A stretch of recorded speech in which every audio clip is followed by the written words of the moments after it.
Telangana drugs రహిత రాష్ట్రంగా నిలవాలంటే ప్రతి ఒక్క పౌరుని పాత్ర ఖచ్చితంగా ఉండాలని శంషాబాద్ డీసీపీ రాజేష్ అన్నారు. అంతర్జాతీయ డ్రగ్స్ రహిత దినోత్సవం సందర్భంగా శంషాబాద్లో విద్యార్థులతో కలిసి భారీ ర్యాలీ నిర్వహించారు.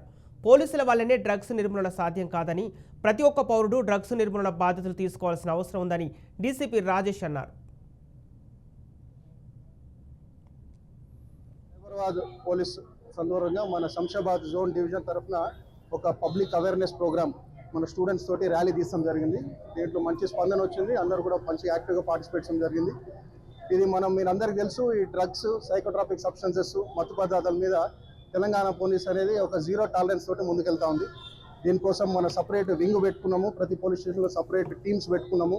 దీన్ని ఎన్ఫోర్స్ చేయడానికి కూడా ప్రాపర్ ఇన్ఫర్మేషన్ తోటి ప్రతి టార్గెట్, సోర్సు, సప్లయరు, పెడ్లరు ఎవరిని వదలకుండా 360 degrees ప్రతి ఒక్క అక్యూజ్ని కూడా మనం అడ్జుడికేట్ చేసి, ఇన్వెస్టిగేట్ చేసి టైమ్లీ ఛార్జ్ షీట్ వేసి మనం కూడా కోర్టుకి పంపడం జరుగుతుంది. దీని ఇంప్లిమెంటేషన్ కూడా చాలా సీరియస్గా తీసుకోవడం జరిగింది. స్పెషల్ ఇన్వెస్టిగేషన్ టీమ్స్ కూడా ఫామ్ చేయడం జరుగుతుంది. ఇంకోటి అవేర్నెస్ ప్రోగ్రామ్స్ మీరు చూస్తుంటే ప్రతి స్కూల్లో, కాలేజెస్లో కూడా మనం కమిటీస్ వేయడం జరిగింది. ఎందుకంటే పుట్టి పోలీస్ డిపార్ట్మెంట్ ఒకటి అనుకుంటే ఈ మెనెస్ని మనం కౌంటర్ చేయలేము. ప్రతి సెక్షన్స్ ఆఫ్ ది సొసైటీ దీంట్లో పార్టిసిపేట్ చేయాలి, భాగస్వాములు అవ్వాలని కోరుకుంటూ ఈరోజు పార్టిసిపేట్ చేసిన స్టూడెంట్స్కి, మీడియా మిత్రులందరూ కూడా ధన్యవాదాలు.